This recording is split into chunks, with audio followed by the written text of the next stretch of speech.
Good afternoon, my name is Dirk Visser. I live in Cape Town, South Africa. I've always been interested in Korea my whole life.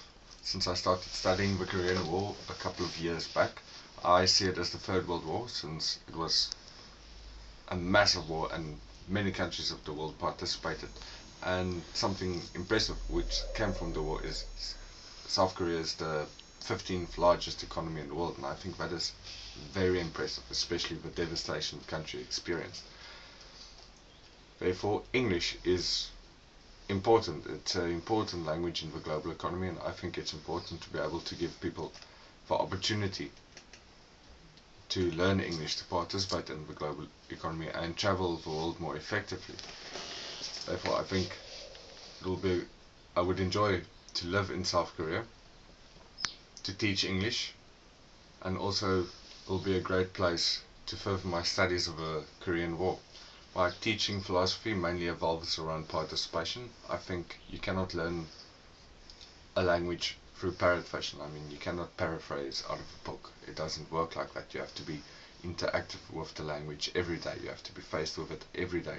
And I think getting children to work in groups, do activities in their groups, like for example in a restaurant, waiter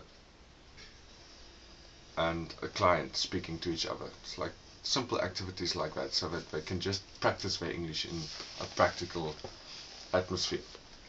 And that is important. And get homework to do, get them, like they must be able to speak more in class than I am speaking in class. I think that is the utmost important, and only then, if you speak the language the whole time, will you be able to become fluent in the language. What I think about different cultures is, I come from South Africa, and there's 11 different cultures in our country, and in our lives we face these different cultures every day, and we learn to live with it, we learn to accept it, to even participate in it. And I've done all those. I've experienced many different cultures in our country itself, even though I have not traveled the world. I've been to Namibia, but that doesn't really count as the world. But yes, my attitude to experiencing different cultures are quite good. I think being able to understand the different culture and to participate in the different culture is of utmost importance, because human interaction is one of the most important aspects of the human experience. And I think only if you could understand and accept other people's cultures and live within that culture will you be able to interact with people on a more real basis than if you wouldn't, if you were prejudiced or whatever. That is my meaning. Thank you very much. Have a good day.